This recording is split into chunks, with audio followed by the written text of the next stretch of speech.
Houston Texans, Houston Rockets, Houston Dynamo, Houston everything, Houston born and raised, H-Town Rebel Space Cadet Sports. Ladies and gentlemen, boys and girls, children of all ages, folks of all stripes, and distinguished guests, put your hands together for the Space Cadet Sports Podcast. Houston, we have Paul Salazar Jr. Hey y'all, welcome back to the Space Cadet Sports Podcast, your Houston sports podcast for diehard Houston sports fans from a diehard Houston sports fan. I'm Paul Salazar Jr., your favorite diehard Astros fan podcaster. I'm an actor, improviser, writer, creative multi-hyphenate, and of course, I'm a proud Houston native. I wear it like a badge of honor that I have ran the bases as a child in the Astrodome. I've spent the last decade or so as a comedy writer here in Los Angeles, and now, well, I'm podcasting. That's what happens when you hit 10 years out here in LA. You start absent-mindedly calling it the 10 instead of I-10, and the governor shows up and gives you a podcast. Welcome to said podcast. You know, Space Cadet Sports was started as a passion project because most media is infuriating as a diehard long-term fan of your Houston Astros. Here we aren't doom and gloom casual fans, or worse, the national media haters. We love our team and root them on, but we also want to discuss the ins and outs of them without too much homerism. You know, that's our want. That's what we try to do. Those are the key words there. I would like to welcome new listeners and, of course, welcome returning listeners to what my brother calls the Paul Broad Pod Ball Blog. Hey, brother, check out spacecadetsports.substack.com for the full blog experience, or the full blog experience, depending on your interpretation of my pronunciation there. As always, we are recording this transmission here in sunny Los Angeles, where I'm joined by my co-host and co-producer, the Roz to my Frasier. Carla, the dog, is here with me. Listeners of the podcast know that she may get on mic from time to time because she's got the hot takes on this podcast. Folks, and she's actually she's not feeling too good, so there might be some odd breaks, there might be some barking. Bear with me, folks. We are trying to get back onto our regular podcast programming here for you. On this episode, we are going to talk about your Houston Astros. Is it time to panic? Of course, you know that I am not going to ever say it's time to panic, but we're going to look at injuries.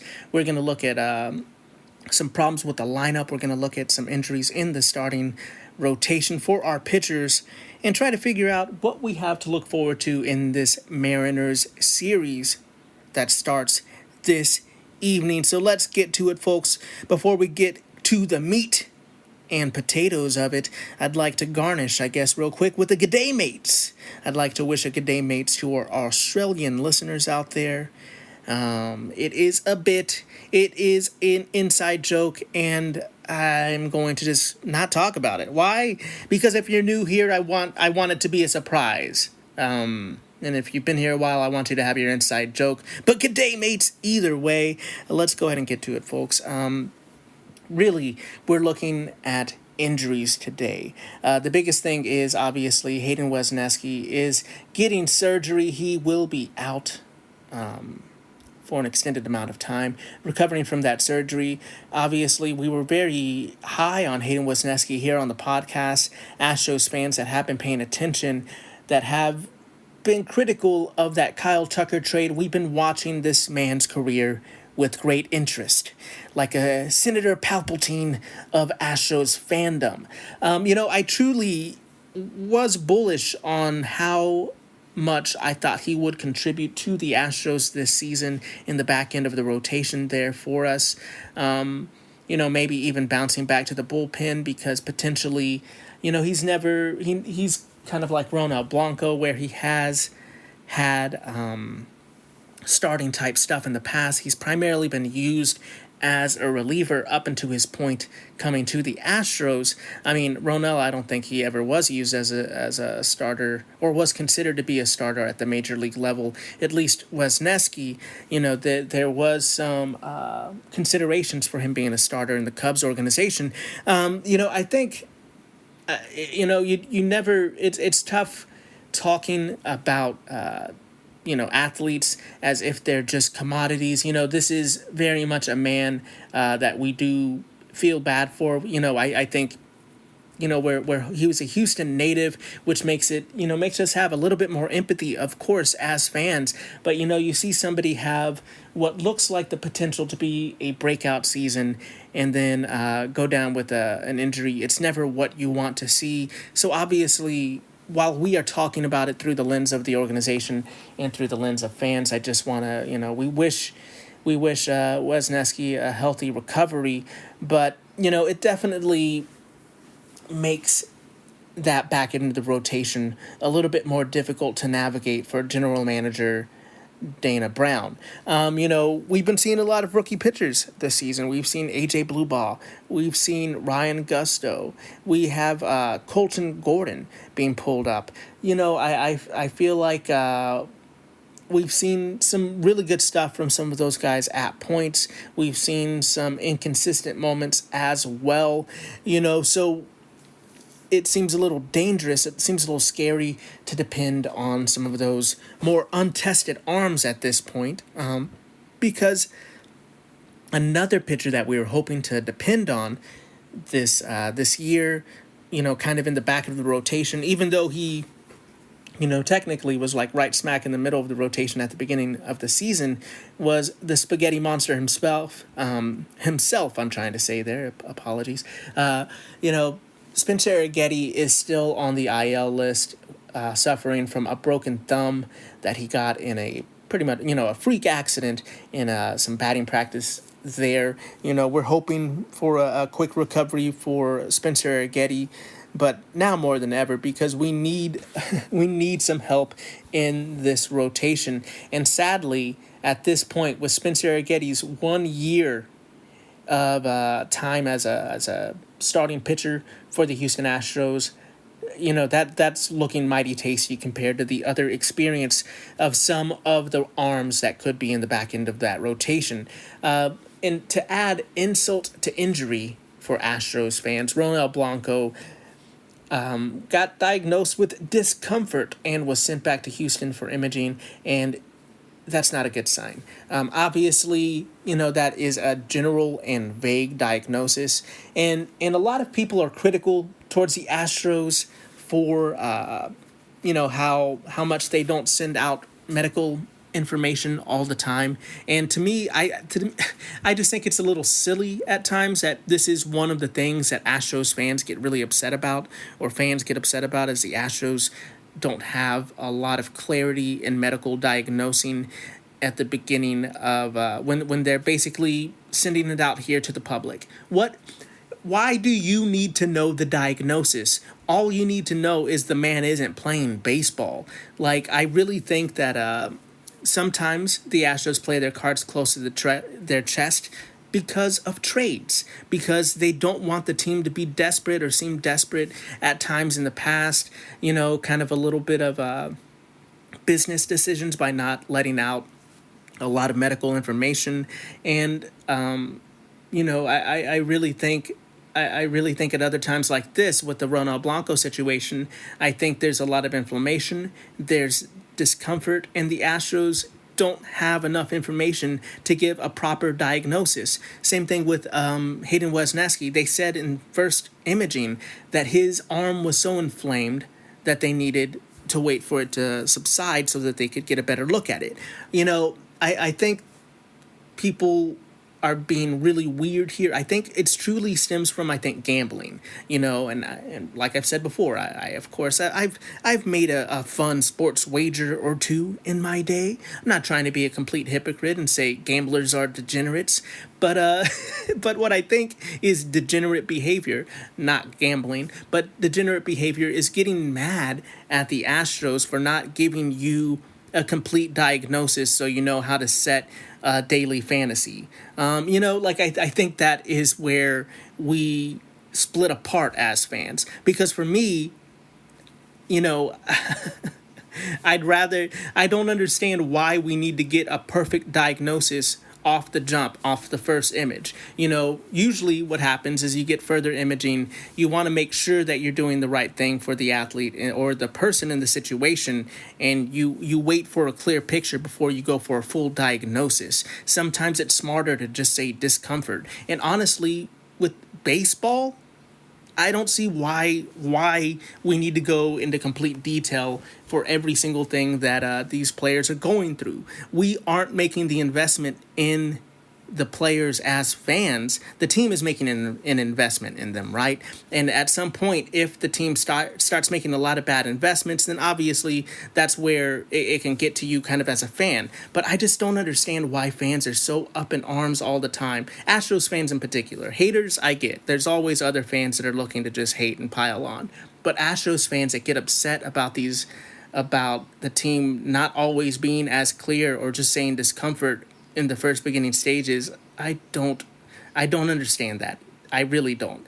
Obviously, I want the team to have a great medical staff, but I don't understand why they have to come up here in a press conference all the time and tell us, have to be completely clear about what's going on in diagnosis and stuff like that. I mean, I want the correct information. I don't want the team lying to us or being disingenuous to be cruel to a player, but I don't understand why we're so upset about this. Because there's so many other things to be upset about. I don't understand this. Anyway, with that being said, we are going to take a quick break. We'll be right back to talk about your Houston Astros starting rotation with these injuries to see what we're kind of looking at going forward. Houston Astros, Houston Texans, Houston Rockets, Houston Dynamo, Houston everything, Houston born and raised, H-Town Rebel Space Cadet Sports. And we're back, folks. I got off my soapbox. I took off my ranting hat. We're ready to talk about your Houston Astros starting rotation without Hayden Wesneski, without Ronel Blanco, without Spencer Arrighetti. These are three names that we were projecting at the beginning of this season to be starters. Not so that it's super frustrating. I think it was during the Astros Apple TV broadcast that they had that chyron. They had that little graphic that was saying how the Astros, have basically 6 starting pitchers on the IL right now. And as soon as Ronel Blanco goes on the IL, that will make it 7, I believe. The Houston Astros for the last couple of seasons have had 2 great rotations. One of them has been on the IL, and the other one has been the rotation that actually is playing the game.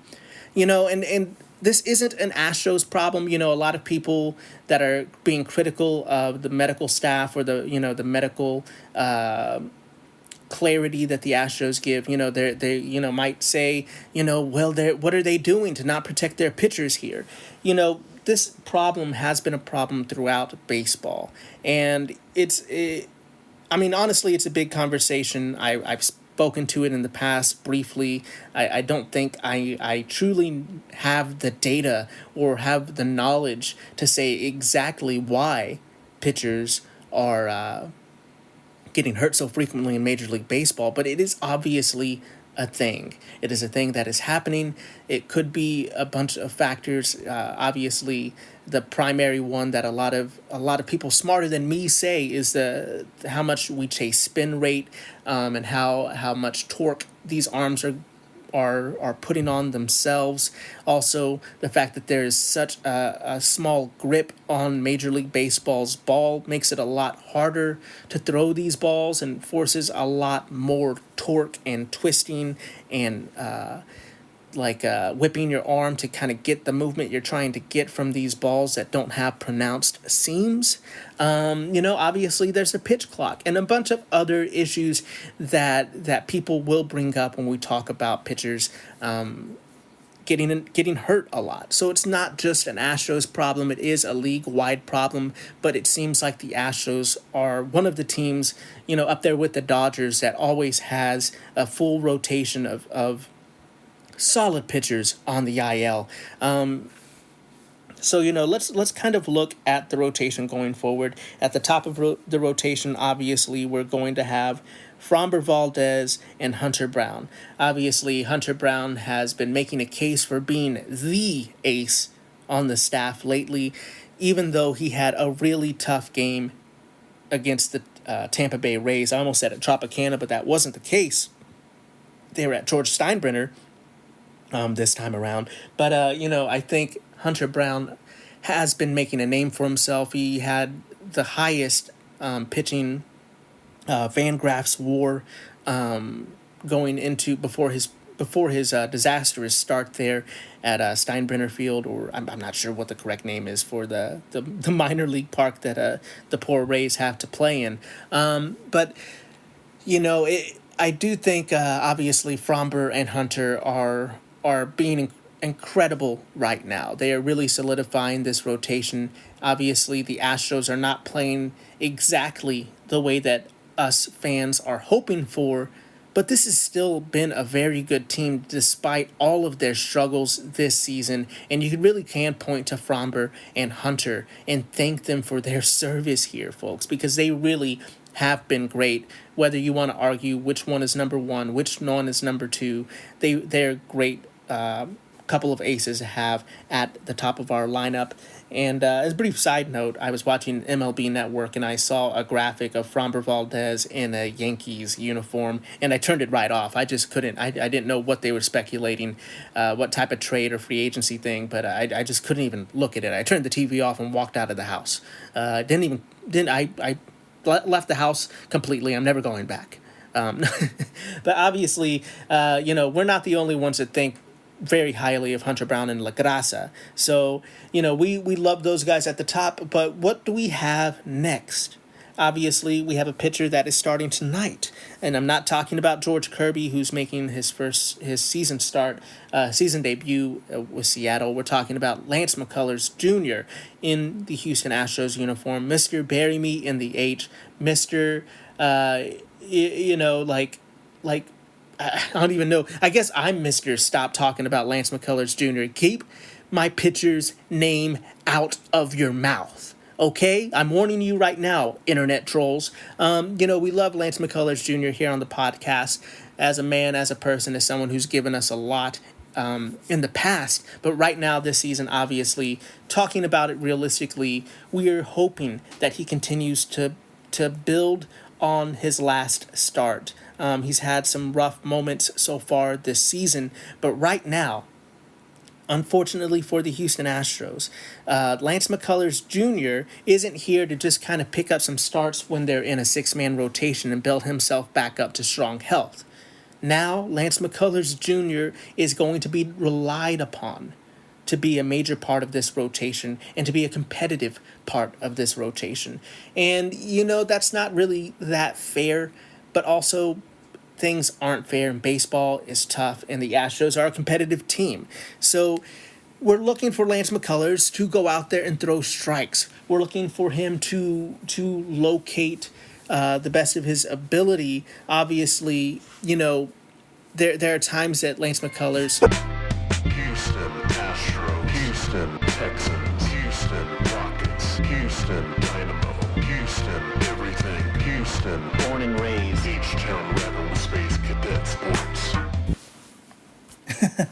Well, Carla went crazy on someone that dared to ring the doorbell. A solicitor showed up and Carla went off on them. We had to take a break there. Obviously, we're talking about Lance McCullers Jr. here, back on the Astros train. We're talking about him just hopefully limiting his walks is the point that I was leading up to. Lance McCullers Jr. is a pitcher that can give away some walks. He's definitely making adjustments right now. We're not going to need him to do what Framber and Diesel are doing. We're not looking for quality starts or busts for Lance McCullers Jr., but we're looking for him to have quality starts going into the fifth inning, essentially, instead of the sixth. If he could take us 5 innings, if he could keep us in the game, that's what we're looking for from Lance McCullers Jr. as he kind of still gets back up to snuff and up to where he is usually used to the form in which he's used to pitching, and he might not completely get back there. Age and injury can do that to you. But until we can see what he can consistently do, we hope that he just keeps improving and keeps getting better. And now that he's the third pitcher in the rotation, we're desperately going to need him to do it. We also have Ryan Gusto, who's probably now like our number 4 starter, and he's had up and down season so far. When he's throwing strikes, he's looking really good. We're hoping that we can get some great performance out of him until we have healthier pitching back. We're looking at you, Spencer Arrighetti. We're looking at you, Christian Javier. We're hoping that we can get those guys back sooner than later. Besides Ryan Gusto there at the back of the rotation, now we're going to have Colton Gordon, perhaps. We have Brandon Walter, who pitched yesterday, who might also be a pitcher that could break in there, or even AJ Bluebaugh. And those are kind of going to be the guys that we're looking at when we're having extended rotations there. It's really hard to tell off of these 3 pitchers which one I would even prefer to be in there. So if you have a preference, definitely write in. Let me know what your preference is. AJ Bluebaugh has been a pitcher that I has been on my radar the longest out of the 3, and I feel like from some of the stuff I've seen him do on minor league recaps and kind of highlights. I like AJ Bluebaugh. I feel like he could be great if he is ready. He definitely looked a little.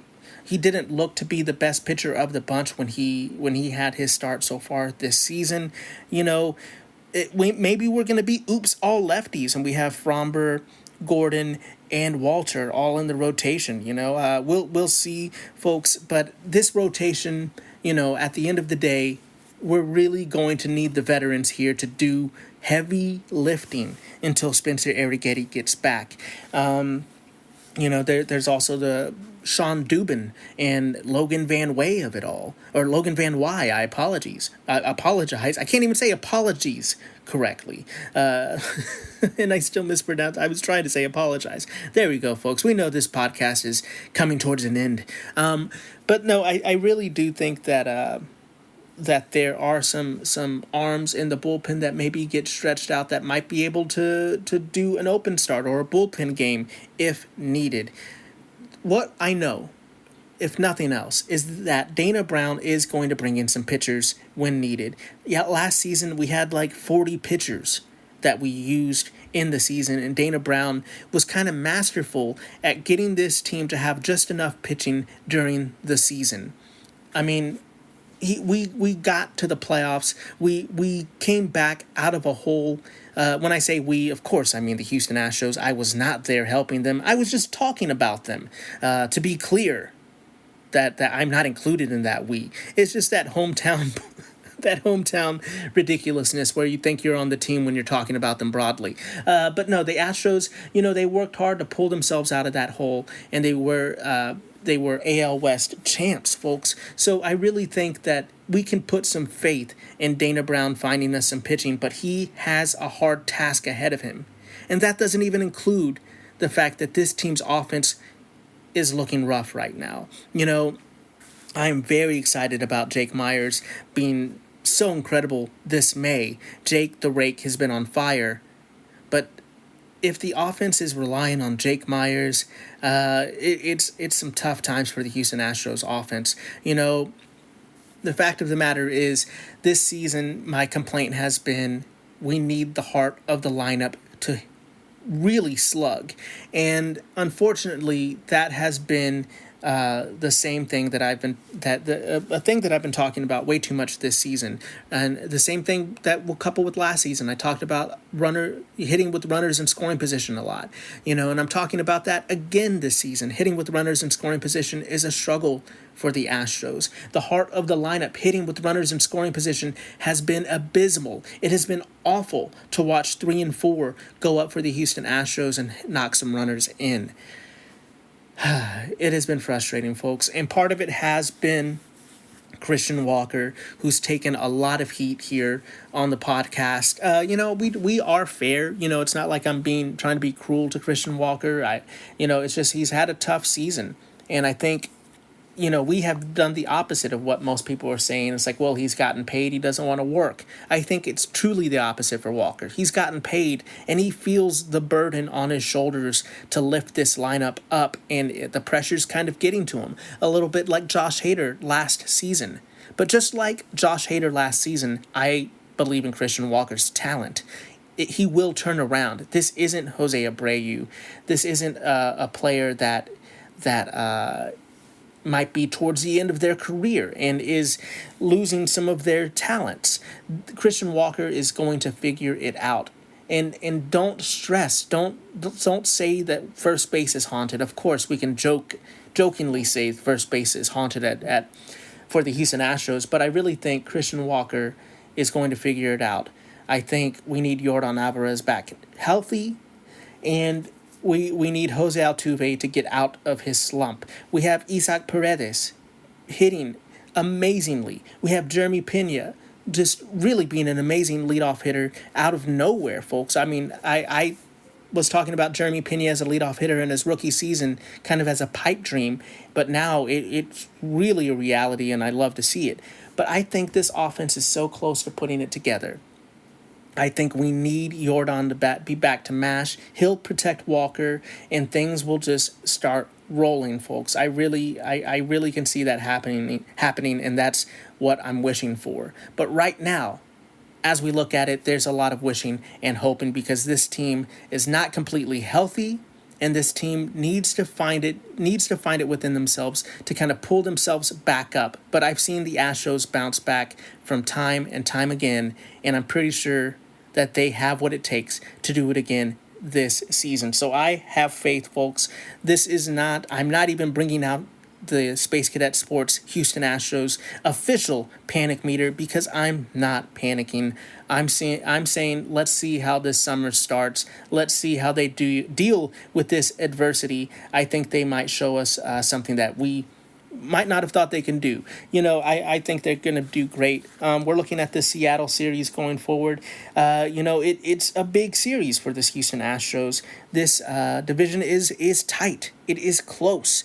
It's going to be a very tight finish to the end of the season. So this is going to be a big series against the Seattle Mariners. And folks, I think the Astros are going to split this series. That's right. I'm saying that the Astros are going to split the series against the Seattle Mariners. That is my prediction. Even if you think that might be a bit of a homerish prediction, I really think that this Mariners team, time and time again, they don't have the consistency. They get really streaky sometimes, and I think they're kind of on a streak right now. But I think that this Houston team has what it takes to be streak stoppers and really fight this series. And I think that fight will get them 2 games. I think it'll be a battle this series, kind of like the way that the Rangers series was. But I think the Astros can take 2 games. That's my prediction. If you don't think so, definitely write in and let me know what your predictions are, folks. But with that being said, that's going to do it for this transmission, Space Cadets. Thank you so much for listening to the podcast. I really, really do appreciate it, folks. Please hit those buttons for me. Like, rate, review, subscribe, share, bop it, kick it, skip it, smash it. All of those buttons, just whatever's out there for you on your platform of your choosing, hit that button for me. We really do appreciate it, because we are a small podcast and we only go as far as our listenership takes us. We are supported by listeners like you. So if you've gotten this far, please consider giving me a 5-star review or sharing with a Houston Astro, Houston sports fan, or Australian in your life. If you want to call in and let me know what you think, obviously we're not a live program, but you could leave me a voicemail on SpeakPipe. That's speakpipe.com/Space Cadet Sports, or you can reach out on social media at Space Cadet Sports on Instagram and Threads, or at spacecadetsports.bsky.social on Blue Sky, where we're a little bit more active. Or of course, you can go to Space Cadet Sports official home on Substack and leave comments there. The spacecadetsports.substack.com. You just go there. You can put your email into that field there. You get every podcast every article and meme dump pretty much for free. I don't have very much behind a paywall there on the Substack, because I want to interact with people like you, talk sports with people that are interested in it. And if you're a weirdo like me and you just like weird jokes and the weirdness that I do all around, you can find me on social media at Paul Salazar Jr. to find my absurdity, jokes, memes, art, podcasts, and so much more at paulsalazarjr.bsky.social or paulsalazarjr.net, because I'm nothing but net, where you can find my other Substack, writing, jokes, and all of my nonsense if you're nasty. My merch is also there if you want to give that a look as well, if you want to support the podcast but you don't want to do the Substack route. Thank you again for listening. Remember to be the best that you can be. Keep your head up, kid. And as always, vamos, vamos Houston.